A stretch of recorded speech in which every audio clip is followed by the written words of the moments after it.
বিধানসভা নিৰ্বাচনৰ দিন চমু চাপি অহাৰ লগে লগে বিভিন্ন দলৰ লগতে একেৰাহে বিজেপি দলৰ নেতাসকলৰ মাজত ব্যাপক উৎকণ্ঠা বিৰাজ কৰিছে।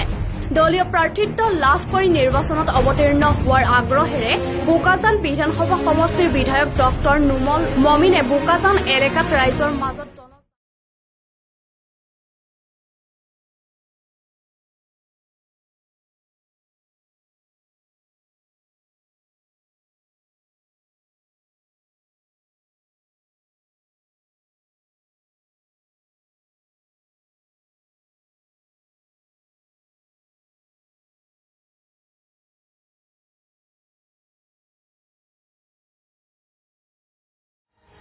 সেইটো অলৰেডি গভৰ্ণমেণ্টৰ ফালৰ পৰা প্ৰচেছ হৈছে, নেগচিয়েশ্যন চলি আছে।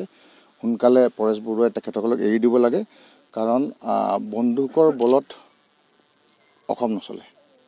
আৰু তেখেতসকলে যিমান পাৰে সোনকালে অকল এই কৈপৰ দুগৰাকী ব্যক্তিকেই নহয়, হাথিয়াৰো এৰি পেলাই মূল সুঁতিলৈ আহিবলৈ মই পৰেশ বৰুৱাদেৱক আহ্বান জনাইছোঁ।